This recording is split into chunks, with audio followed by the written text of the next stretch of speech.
सब लोग तैयार हैं? चलिए, एक कदम गांव की ओर ग्राम सभा सशक्तिकरण के लिए, इसमें बोलेंगे ग्राम सभा सशक्तिकरण के लिए। ठीक है, एक कदम गांव की ओर ग्राम सभा सशक्तिकरण के लिए, एक कदम गांव की ओर ग्राम सभा सशक्तिकरण के लिए। बहुत बहुत धन्यवाद आप सभी को। वो नारा हम इसलिए कह रहे हैं साथियों, पूरे समाज के सगाजनों, इस मंच के माध्यम से एक कदम गांव की ओर की नारा इसलिए है क्योंकि आप जितने भी जिस गांव से भी आए हैं वो ज्यादा से ज्यादा उस गांव से 20 से 25 से 50 लोग आए हैं, लेकिन आपके गांव में 500 से 1000 लोग आज भी बचे हुए हैं, जिसको आप अपने साथ लेकर के इस मंच में नहीं आए हैं, जो घर में हैं, जो गांव में हैं। आज काम तो तब बंद है, फिर भी हो सकता है कोई जंगल चला गया हो या कोई घर में हो। आप याद करो, जितनी बात आप इस मंच से आज सुनेंगे, लेकिन क्या आपके जो गांव वाले हैं, जो 200, 300, 400, 500 जो गांव से आज इस मंच में नहीं आए हैं, उनको पता चलेगा कि इस मंच में क्या बात हुई? वो पता नहीं चलेगा। इसलिए जो साथी जिस गांव से विश्व आदिवासी दिवस में सम्मिलित होने नहीं आया है, उस व्यक्ति तक ये बात जाए कि 9 अगस्त विश्व आदिवासी दिवस में समाज के द्वारा क्या चिंतन किया गया, क्या बात की गई, किस मुद्दे पे समाज को अपील की गई, वो सारी बातें गांव के लोगों को भी पता चलना चाहिए।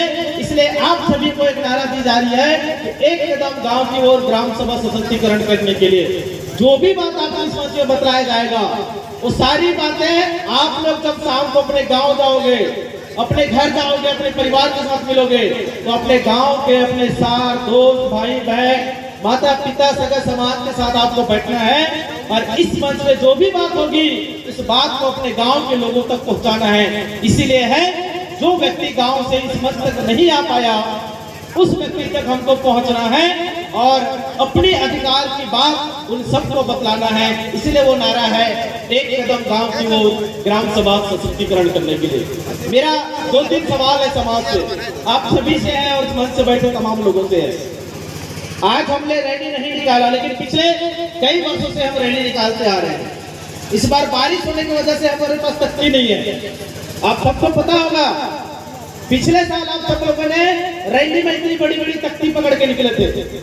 उस तख्ती में लिखा हुआ था 5वीं अनुसूची लागू करो। कितने लोगों को याद है? पिछले साल जो तख्ती पकड़ के रैली में निकले थे उसमें लिखा हुआ था कि 5वीं अनुसूची लागू करो, पेशा कानून लागू करो, वन अधिकार कानून लागू करो, जल जंगल जमीन का हम मालिक है, जल जंगल जमीन की रक्षा कौन करेगा? हम करेंगे, हम करेंगे। ऐसा नारा आप सबने लगाया है। मेरा सवाल है आप सभी से, क्या आपने कह दिया कि पेशा कानून लागू करो, 5वीं अनुसूची लागू करो, वन अधिकार कानून लागू करो?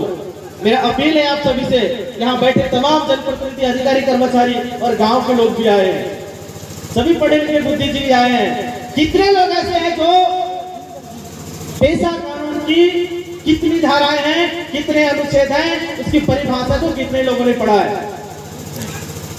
किसी ने नहीं। मैं कहूंगा कि आप सबने कहा कि 5वीं अनुसूची लागू करो। 5वीं अनुसूची कहाँ लिखा हुआ है? वो लिखा हुआ है भारत के संविधान में।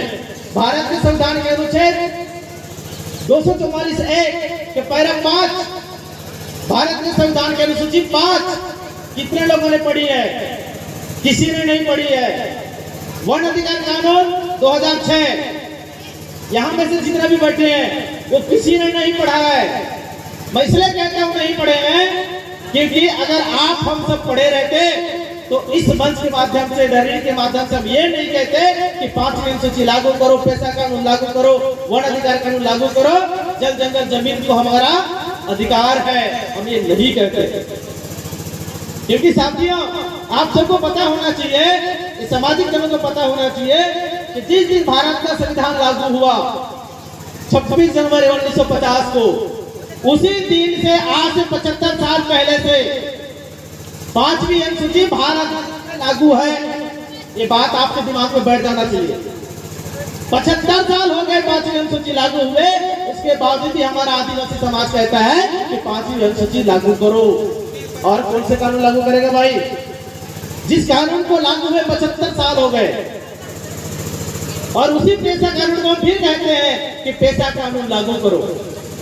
जिस दिन पंचायती राज अधिनियम आया, यहाँ जितने जनप्रतिनिधि बैठे हैं, वो जो भी सरपंच बने हैं, जो भी वार्ड पंच बने हैं, जो भी जनपद सदस्य बने हैं, जो भी जिला पंचायत सदस्य बने हैं, जिला पंचायत अध्यक्ष बने हैं, वो सारे लोग 1996 से वो जनपद सदस्य, सरपंच, वार्ड पंच और जिला पंचायत सदस्य बनते आ रहे हैं। वो कानून है पेशा कानून, जिनकी इस भारत देश में लागू हुए 25 साल हो गए, पूरे 25 साल हो गए।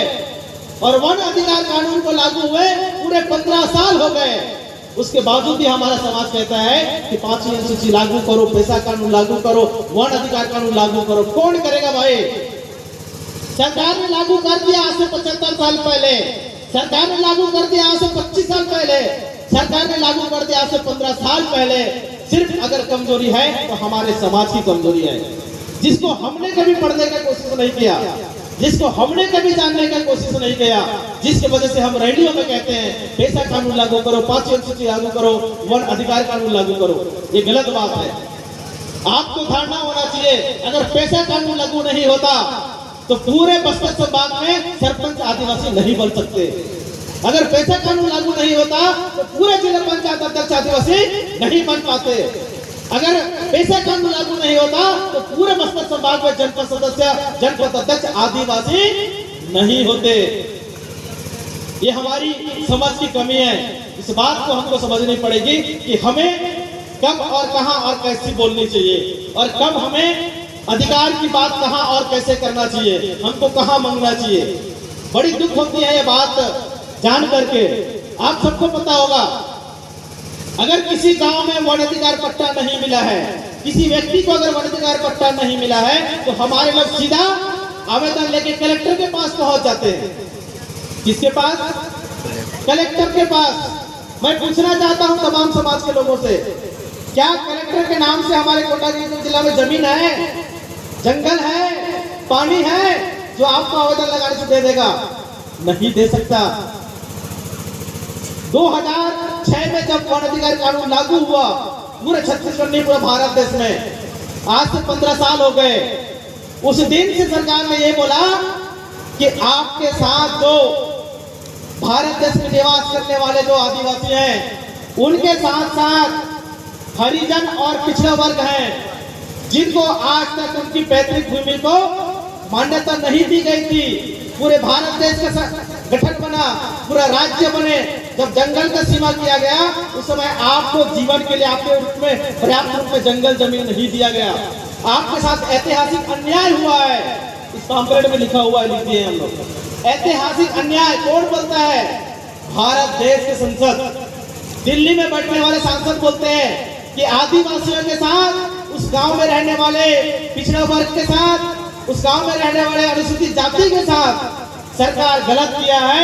उनके जल जंगल जमीन को, उनको जिस दिन भारत देश बना उसी दिन उनको जल जंगल जमीन का मालिक बना देना चाहिए था, जो नहीं बनाया गया। उनको न्याय के रूप में हम वन अधिकार कानून ला के दे रहे हैं कि आप वन अधिकार कानून के तहत जिस जंगल पे आप निवास है उस पे आप आवेदन करिए, हम आपको मालिक बनाने के लिए तैयार हैं। लेकिन समाज आवेदन लगा रहा है, ये नहीं जान रहा है कि जब से कानून लागू हुआ तब से इस गांव में रहने वाला व्यक्ति ही इस जल जंगल जमीन का मालिक बना हुआ है। ये भ्रम को दूर करने के लिए एक प्रयास है पैम्फलेट के माध्यम से। तो हमारा ये सोच है, हमारा एक प्रयास है कि आप जितने भी इस मंच में आए हैं, कृपया अपना सोच थोड़ा सा बदलें। पेशा कानून ऑलरेडी लागू हो चुका है, 5वीं अनुसूची ऑलरेडी लागू हो चुका है, वन अधिकार कानून ऑलरेडी लागू हो चुका है। आप उसको ढूंढने के लिए कलेक्टर ऑफिस में मत जाइए। आपको अगर वो अधिकार चाहिए तो आप शहर में मत जाइए, अपने गांव की ओर वापस जाइए। गांव की ओर क्यों? एक शब्द लिखा हुआ है, ग्राम सभा सशक्तिकरण। जिस दिन आप अपने गांव के ग्राम सभा को मजबूत करेंगे, जिस दिन आप प्रत्येक व्यक्ति ग्राम सभा में बैठेंगे, जिस दिन आप ग्राम सभा में निर्णय लेंगे, आपके निर्णय को एक चपरासी से लेकर राष्ट्रपति तक उस आपके प्रस्ताव को खारिज नहीं कर सकता। भारत के संविधान में लिखा हुआ। इसलिए हम नारा लगाते हैं कि लोकसभा न विधानसभा सबसे ऊंची जोर से बोलेंगे, लोकसभा ना विधानसभा, ग्राम सभा, सबसे ऊंची ग्राम सभा। जिस ग्राम सभा के प्रस्ताव को मुख्यमंत्री, प्रधानमंत्री, राज्यपाल और राष्ट्रपति को भी खारिज करने का ताकत नहीं है। इसलिए आप शहर की ओर मत जाइए मांगने, आप गांव की ओर जाइए, उस गांव की ग्राम सभा में बैठिए, उस गांव की ग्राम सभा को मजबूत कीजिए। जिस दिन आपकी ग्राम सभा मजबूत होगी, उस दिन आपके साथ अत्याचार नहीं होगा, शोषण नहीं होगा, बलात्कार नहीं होगा, उत्पीड़न नहीं होगा, आपके जमीन को कोई कंपनी छीन के नहीं ले जाएगी। ये मैं नहीं कह रहा हूँ सामाजिक जनों, ये आपके भारत का संविधान कह रहा है, ये आपका पैसा कानून कह रहा है, ये आपका वन अधिकार कानून कह रहा है, ये आपको समझनी होगी।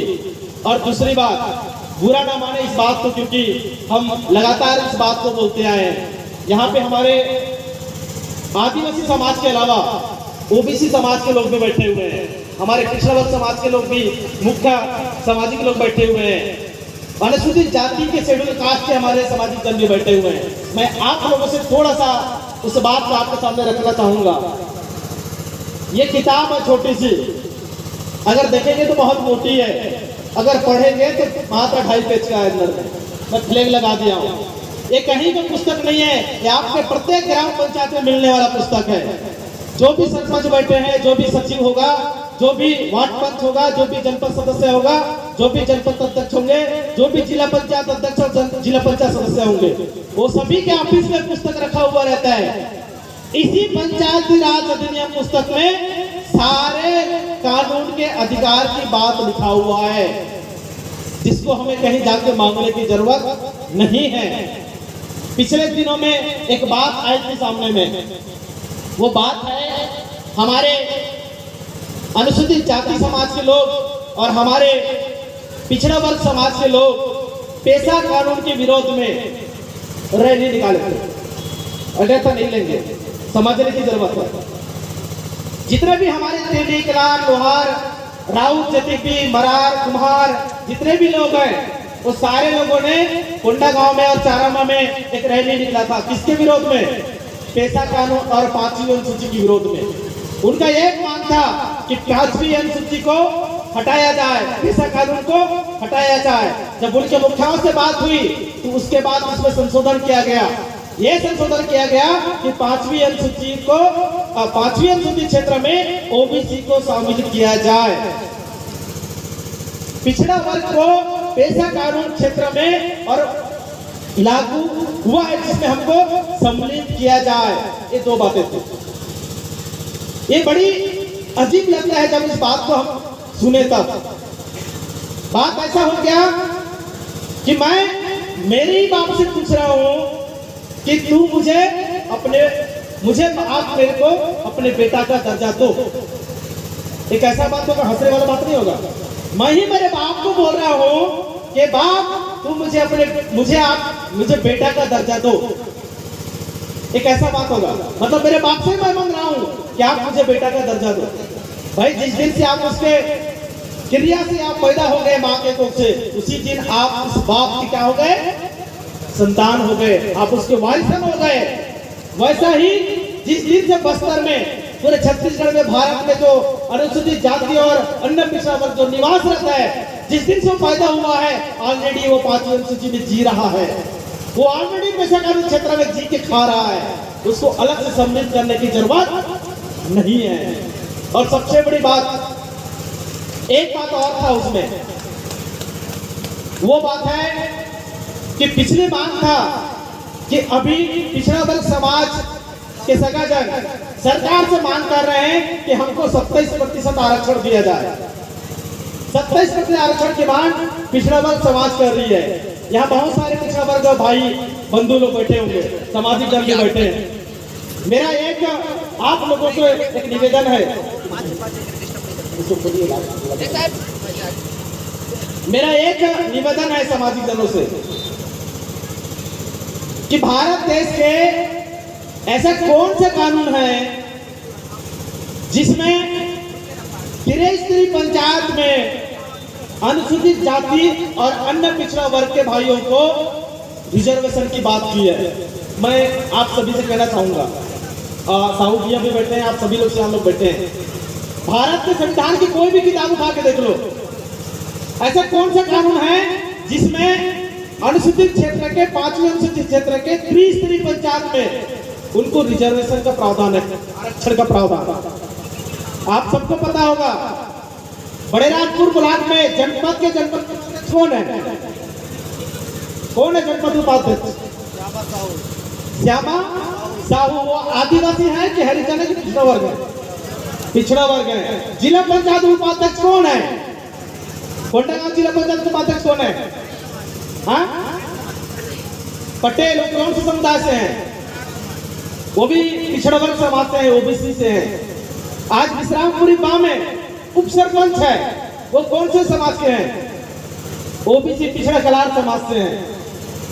जितने भी ग्राम पंचायत होंगे वो सारे ग्राम पंचायत जहाँ पे ओबीसी समाज के लोग रहते हैं वहाँ सारे ओबीसी समाज के सरपंच बनते हैं।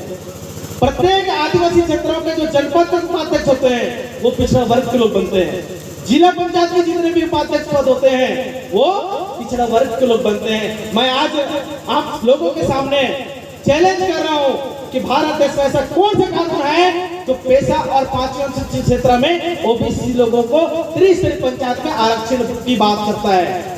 भारत देश में कोई भी कानून बात नहीं करता, वो एकलौता कानून है, वो सिर्फ और सिर्फ पेशा कानून है जो आपको त्रिस्तरीय पंचायत में आरक्षण देकर के आपको जनप्रतिनिधि नियुक्त करने का अधिकार देता है, वो है पेशा कानून 1996। अगर पेशा कानून नहीं होता तो कोई भी पिछड़ा वर्ग जनपद सदस्य या वार्ड पंच या जिला पंचायत उपाध्यक्ष नहीं बनते और ना ही वो प्रतिनिधि कर पाते। यहाँ पे लिखा हुआ है आरक्षण की पन्ना पंचायती राज अधिनियम की धारा 129 नोट कर लीजिए। पंचायती राज अधिनियम की धारा 129 की ग जिसमें है ग्राम सभा और आरक्षण, उसमें लिखा हुआ है 129 का की उपधारा 6 में 50% आरक्षण पंचायत में आदिवासी की होगी। उसके ऊपर 50 के ऊपर जितना भी 25% तक मतलब आपके 75% तक जो रिजर्वेशन होगा वो सिर्फ शेड्यूल कास्ट के लिए होगा, जनजाति के लिए होगा, सॉरी जाति समाज के लिए होगा, अनुसूचित जाति समाज के लिए। उसके बाद बचे हुए जितना भी होगा वो पूरे के पूरे पिछड़ा वर्ग के लिए होगा। क्योंकि आपको पता होगा कि बस्तर संभाग के कोई भी गांव में एसटी, एससी, ओबीसी के अलावा कोई सामान्य कास्ट के रहते हैं क्या? सामान्य कास्ट कोई भी नहीं है। और सामान्य कास्ट के बाद 75 के बाद ऊपर जितना बचता है 25% और बचता है। वो 25 में भी अगर जोड़ दोगे तो प्रत्येक गांव में शेड्यूल कास्ट मतलब अनुसूचित जाति जिसको हम गाना पनका जो भी कहते हैं वो कितने होते हैं गांव में? ज्यादा ज्यादा 1, 2, 3%, ज्यादा ज्यादा 10 घर, 20 घर, ज्यादा ज्यादा 25 घर, उससे ज्यादा नहीं होते प्रत्येक पंचायत में। मतलब मान के चलिए कि उस पंचायत में शेड्यूल कास्ट का प्रतिशत 2 से 3 बचा कितना? 47%। 47% रिजर्वेशन किसको जाता है? पूरा के पूरा ओबीसी को जाता है। यहाँ पे लिखा हुआ है पेशा कानून की धारा 129 का में। अब मैं उन्हीं से इसलिए मेरा कहना था कि हम किसको मांग रहे हैं, किससे मांग रहे हैं? भाई जब ऑलरेडी आपको 1996 से मिला हुआ है, जब ऑलरेडी आपको 1950 से मिला हुआ है तो किसी के सामने भीख मांगने की जरूरत नहीं है। आप लोग 36% मांग कर रहे हैं। पेशा कानून आपको 47% रिजर्वेशन पंचायत, जनपद पंचायत, जिला पंचायत रिजर्वेशन देता है। इसलिए मेरा कहना है कि आपको पेशा कानून पढ़ना चाहिए। पिछड़ा वर्ग को 5वीं अनुसूची पढ़ना चाहिए क्योंकि 5वीं अनुसूची में ही पैसा है, उसके बाहर नहीं है। और रही सवाल बात लास्ट में कि जल जंगल जमीन के हम मालिक हैं, ये सारे लोग नारा लगाते हैं। आप लोग लगाते हैं नारा? जल जंगल जमीन के मालिक है, नारा लगाते हैं? एक बार हाथ खड़े करके कितने लोग नारा लगाए? हाथ अच्छे से हाथ खड़े करके लोग नारा लगाए, अच्छे जोर से। चलिए मेरे से नारा लगाइए। जल जंगल जमीन हमारी है, हमारी है, हमारी है। जल जंगल जमीन हमारी है, हमारी है, हमारी है। कितने लोगों के पास ऐसा प्रमाण है कि जल जंगल जमीन के मालिक आदिवासी? कितने लोगों के पास प्रमाण है? ऐसा कौन सा सर्टिफिकेट है, ऐसा कौन सा अधिकार है, ऐसा कौन सा सबूत है कि आपके गांव के जल जंगल जमीन आपका है? बताइए, क्या प्रूफ है आपके पास? क्या सबूत है? क्या सबूत है आपके पास? है कोई सबूत? है? जब आपके पास कोई सबूत ही नहीं है कि जल जंगल जमीन के मालिक आप हैं, तो कैसे कह सकते हैं कि आपके जल जंगल जमीन के मालिक आप हैं? आपको पता होगा, अभी पिछले महीना 18 जून 2022 को दिल्ली की सरकार ने कानून बना के लाया है। वो कौन सी कानून है? भारतीय वन अधिनियम 1927 के कानून को संशोधन कर रहा है। आप लोग सुनिए ध्यान। भारत की जो दिल्ली सरकार है, वो दिल्ली सरकार 18 जून 2022 को एक कानून ला रहा है, वो संशोधन ला रहा है। वो कानून है भारतीय वन अधिनियम 1927 को संशोधन कर रहा है कि आपके गांव में जितने जंगल और जमीन है, जिस जमीन और जिस जंगल की पट्टा नहीं है आपके पास, उस जंगल जमीन को संशोधन करके वो जो उस केस लगता था, अगर आपके जंगल को वो काट के ले जाएगा तो कम से कम 3 साल की सजा होती थी। अगर कोई इमारती लकड़ी काट दिया तो कम से कम 7 साल की सजा होती थी। उस कानून को सरकार संशोधन कर रहा है और ये कह रहा है कि जो भी जंगल को काटेगा, जो भी लकड़ी को काटेगा, उसको सिर्फ 500 रुपये जुर्माना लगेगा। क्यों ना पूरा जंगल ही क्यों ना साफ कर दे? कितना जुर्माना? 500। कितना जुर्माना? उसमें एक बात और कहा है कि किसी भी आदिवासी क्षेत्र के जंगल को काटने के लिए आदिवासी मंत्रालय से पूछने की जरूरत नहीं है। ये संशोधन कर रहा है। जो ग्राम सभा बार बार कहते हो ना, उस ग्राम सभा को किसी गांव के जंगल को काटने के लिए आदिवासियों से पूछने की जरूरत नहीं है। ऐसा कानून आ रहा है। अब सोचो, जिस गांव में आप रहते हो, जिस गांव के जंगल को आप उपभोग करते हो, जिस जमीन को आप बैल चराते हो, उपभोग करते हो, अगर उस जमीन और जंगल का आपके पास पट्टा नहीं है तो सरकार किसी भी कंपनी को वो ठेका में दे देगा। आपके घर के सामने के पेड़ और पत्ता को, दतून को भी आप तोड़ नहीं पाओगे। आपके पान भी नहीं तोड़ पाओगे।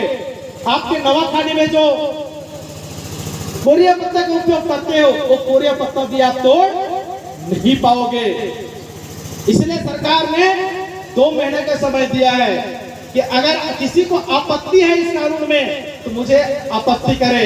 अगर आपत्ति नहीं करोगे तो कानून लागू हो जाएगा। आपके गांव के जंगल को वो अडानी, अंबानी, एसआर जैसे कंपनी आएगा और ठेका लेकर के जंगल का प्रबंधन कंपनी करेगा।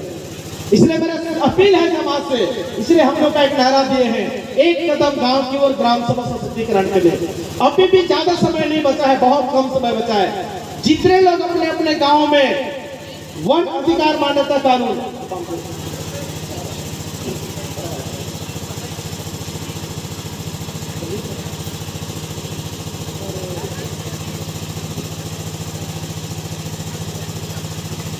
जितने भी गांव में वन अधिकार कानून के तहत, जिसमें होता है सामुदायिक वन संसाधन पर अधिकार, जो भी गांव के जनप्रतिनिधि आए हैं, जो भी गांव के ग्रामीण जन आए हैं, जो भी गांव के समाज प्रमुख आए हैं, चाहे वो आदिवासी हो, चाहे पिछड़ा वर्ग हो, चाहे वो शेड्यूल कास्ट के चिन्ह हो, वो सारे लोग अपने दिमाग में भर ले, क्योंकि आदिवासी ही जंगल को नहीं खाता, आदिवासी ही जंगल से नहीं जीता। उस गांव में रहने वाले लोग, सबको जरूरत पड़ती है जंगल का। अगर वन अधिकार कानून के तहत आपके गांव के वन संसाधन, मतलब जंगल जमीन पे अगर आपने दावा करके आवेदन नहीं किया ग्राम सभा के नाम से, तो सारे जंगल को सरकार प्राइवेट कंपनी को ठेका में देने वाली है, अगर आपने दावा नहीं किया तो। इसलिए मेरा अपील है कि जितना जल्दी हो सके आप सभी लोग वन अधिकार कानून के तहत आपके जल जंगल जमीन का दावा करो और उसका मालिक बनो, क्योंकि आपके पास कोई सबूत नहीं है कि आपके गांव के जंगल और जमीन के आप मालिक हैं। जितने भी आप खेती कमा रहे हैं, 2 एकड़, 3 एकड़, 5 एकड़, 10 एकड़, सबके पास पट्टा है, उस पट्टा के आप मालिक हैं। लेकिन जिस जमीन और जंगल का पट्टा नहीं है वो किसका है? हम लोग कहते हैं सरकार का है। क्या कहते हैं? जो जंगल का पट्टा नहीं है तो जंगल का मालिक कौन कहते हैं? सरकार कहते हैं। कौन सी सरकार? केंद्र सरकार या राज्य सरकार? कौन सी सरकार? वो आपके सरकार की जंगल जमीन है, आपको मालिक बनना है उसको। इसलिए मैं लास्ट में सब कहूंगा, क्योंकि अभी इस मंच को आप सभी लोग संबोधित करेंगे, इसलिए मैं अपनी बात कहते पे कहूंगा एक बात के साथ। दिल्ली में किसकी सरकार? हमारी सरकार। बोलिए, दिल्ली में किसकी सरकार? हमारी सरकार। दिल्ली की सरकार को किसने बनाया? हमने बनाया।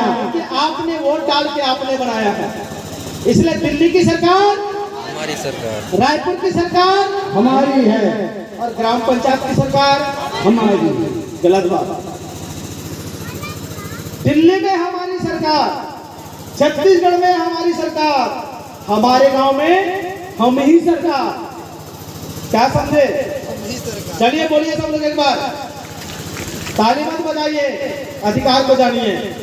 चलिए बोलिए, दिल्ली में किसकी सरकार? हमारी सरकार। दिल्ली में किसकी सरकार? हमारी सरकार। छत्तीसगढ़ में किसकी सरकार? हमारी सरकार। आपके गांव में हमारी सरकार। हम ही सरकार। क्यों? क्योंकि आपको पैसा कानून आपके गांव में आप सरकार हो इस बात का अधिकार देता है। पैसा कानून की धारा 4 आपको अधिकार देता है। भारत के संविधान के अनुच्छेद 244(1) के पैरा 5, वो 5वीं अनुच्छेद जिसको बोलते हैं, वो आपको आपके गांव में आप ही को सरकार बनाता है। इसलिए वो बैनर में लिखा हुआ है, एक कदम गांव की ओर। क्योंकि दिल्ली में आपने चुना इसलिए आपकी सरकार, छत्तीसगढ़ में आपने चुना इसलिए आपकी सरकार, और आपके गांव में आपको कौन चुना? कोई नहीं चुने। क्योंकि प्रत्येक गांव का व्यक्ति जो है वो ग्राम सभा का मेंबर होता है, प्रत्येक नागरिक जो है वो ग्राम सभा का सदस्य है। इसीलिए अपने गांव में खुद ही सरकार। तो इस नारा को आपको यहाँ से लेकर जाना है, तो आप सब लोग एक बार दोहराइए मेरी लास्ट बातों के साथ, ठीक है? दिल्ली में किसकी सरकार? हमारी सरकार। और से हाथ खड़े करके पीछे वालों का हाथ नहीं उठ रहा है। दिल्ली में किसकी सरकार? हमारी सरकार। छत्तीसगढ़ में किसकी सरकार? हमारी सरकार। आपके गांव में किसकी सरकार? हम ही सरकार। बहुत बहुत धन्यवाद, बहुत बहुत शुभ जोहार। इन्हीं शब्दों के साथ मैं अपनी बात को विराम देता हूँ। बहुत बहुत शुभ जोहार। सम्माननीय